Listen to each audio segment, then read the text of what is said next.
Assalamualaikum warahmatullahi wabarakatuh. Pada suatu hari Rasulullah Shallallahu Alaihi Wasallam berpesan kepada para sahabatnya, ambillah olehmu riwayat dan bacaan Al-Quran itu dari 4 orang, yaitu Abdullah bin Mas'ud, Salim Maula Abu Hujaifah, Ubay bin Ka'ab dan Mu'az bin Jabal.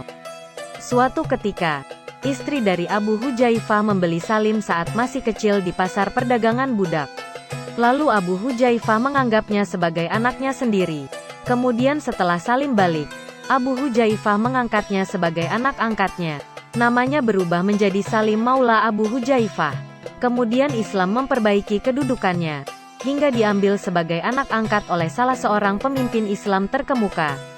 Abu Hujaifah inilah yang setelah terang-terangan masuk Islam mengambil Salim sebagai anak angkat selepas Salim merdeka. Mulai saat itu, ia dipanggil Salim bin Abi Hujaifah. Dari budak menjadi hamba sahaya. Rasulullah Shallallahu Alaihi Wasallam pun pernah mempunyai budak bernama Zaid bin Haritsah.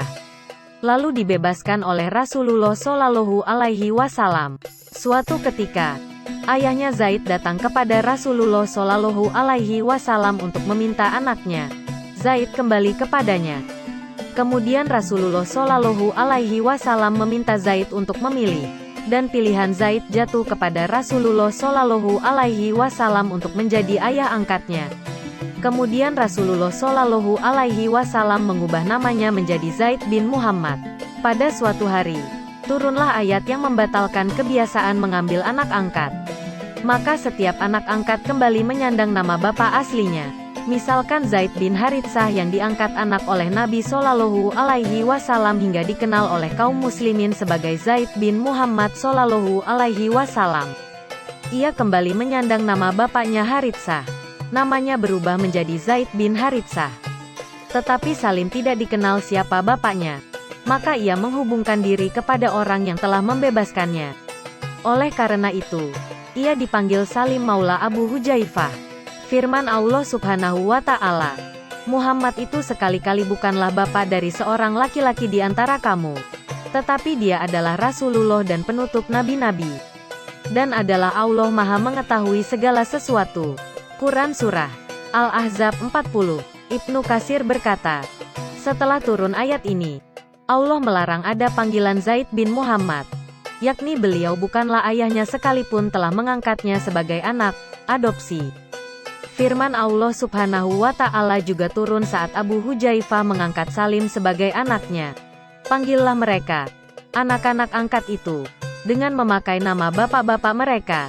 Itulah yang lebih adil pada sisi Allah. Dan jika kamu tidak mengetahui bapak-bapak mereka, maka panggillah mereka sebagai saudara-saudara seagamamu dan maula-maulamu.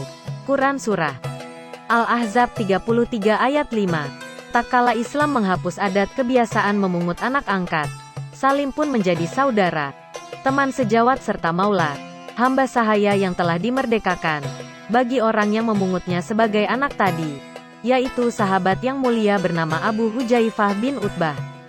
Itulah berkah karunia dan nikmat dari Allah Subhanahu wa Ta'ala.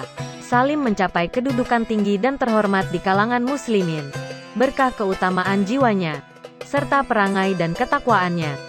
Hal itu juga dikarenakan ia tergolong muslim generasi pertama. Sedangkan Hujaifah bin Utbah adalah salah seorang yang juga lebih awal dan bersegera masuk Islam. Hujaifah adalah seorang yang terpandang di kalangan kaumnya, karena bapaknya telah mengkader dia untuk menjadi pemimpin Quraisy masa depan. Baik Salim maupun Abu Hujaifah, mereka beribadah kepada Allah Subhanahu wa Ta'ala dengan hati yang tunduk dan khusyuk, serta menahan penganiayaan Quraisy dan tipu muslihat mereka dengan hati yang sabar tiada terkira. Sampai akhir hayat mereka, keduanya melebihi saudara kandung.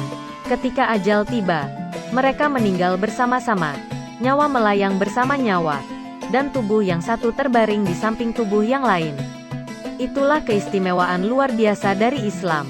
Bahkan itulah salah satu kebesaran dan keutamaannya.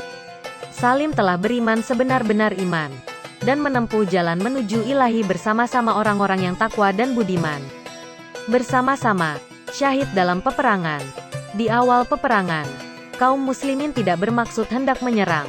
Tetapi setiap mukmin telah merasa bahwa peperangan ini adalah peperangan yang menentukan, sehingga segala akibatnya menjadi tanggung jawab bersama. Mereka dikumpulkan sekali lagi oleh Khalid bin Walid yang kembali menyusun barisan dengan cara dan strategi yang mengagumkan. Kedua saudara itu, Abu Hujaifah dan Salim, berpelukan dan berjanji siap mati syahid bersama demi Islam. Lalu keduanya pun menerjunkan diri ke dalam kancah yang sedang bergejolak. Abu Hujaifah berseru, "Hai pengikut-pengikut Al-Quran, hiasilah Al-Quran dengan amal-amal kalian." Dan bagai angin puyuh, pedangnya berkelibatan dan menghujamkan tusukan-tusukan kepada anak buah Musailamah. Sementara itu, Salim berseru pula, "Amat buruk nasibku sebagai pemikul tanggung jawab Al-Quran apabila benteng kaum muslimin bobol karena kelalaianku." "Tidak mungkin demikian, wahai Salim. Bahkan, engkau adalah sebaik-baik pemikul Al-Quran," ujar Abu Hujaifah. Pedangnya bagai menari-nari menebas dan menusuk pundak orang-orang murtad yang bangkit berontak hendak mengembalikan jahiliyah Quraisy dan memadamkan cahaya Islam. Salim berteriak mengumandangkan ayat Al-Quran, dan berapa banyak nabi yang berperang bersama-sama mereka sejumlah besar dari pengikutnya yang bertakwa. Mereka tidak menjadi lemah karena bencana yang menimpa mereka di jalan Allah, dan tidak lesu dan tidak pula menyerah kepada musuh. Allah menyukai orang-orang yang sabar. Quran Surah Ali Imran 146. Sekelompok orang-orang murtad mengepung dan menyerbunya, hingga pahlawan itu roboh. Tetapi rohnya belum juga keluar dari tubuhnya yang suci, sampai pertempuran itu berakhir dengan terbunuhnya Musailamah. Setelah pertempuran usai, para sahabat mencari syuhada yang gugur di medan pertempuran. Ketika kaum muslimin mencari-cari korban dan syuhada tersebut, mereka temukan Salim dalam keadaan sakaratul maut. Ia sempat bertanya kepada mereka, "Bagaimana nasib Abu Hujaifah?" "Ia telah menemui syahidnya," ujar mereka. "Baringkan aku di sampingnya," kata Salim. "Ini dia di sampingmu, wahai Salim. Ia telah menemui syahidnya di tempat ini." Mendengar jawaban itu, Salim menyunggingkan senyum terakhirnya. Setelah itu, ia tidak berbicara lagi. Ia dan saudaranya telah menemukan apa yang mereka dambakan selama ini. Masuk Islam bersama, hidup bersama, dan mati syahid bersama pula. Persamaan nasib yang amat indah. Mereka berdua menemui Tuhannya, namun namanya tetap dikenang. Ketika menjadi khalifah, Umar bin Khattab pernah berujar mengenang Salim, "Seandainya Salim masih hidup, pastilah ia menjadi penggantiku nanti." Terima kasih yang sudah menonton video-video kami. Semoga dapat terhibur dan menambah wawasan kalian. Maka dari itu bergabunglah bersama kami. Jangan lupa like, komen, dan subscribe dan nyalakan lonceng notifikasinya. Assalamualaikum warahmatullahi wabarakatuh.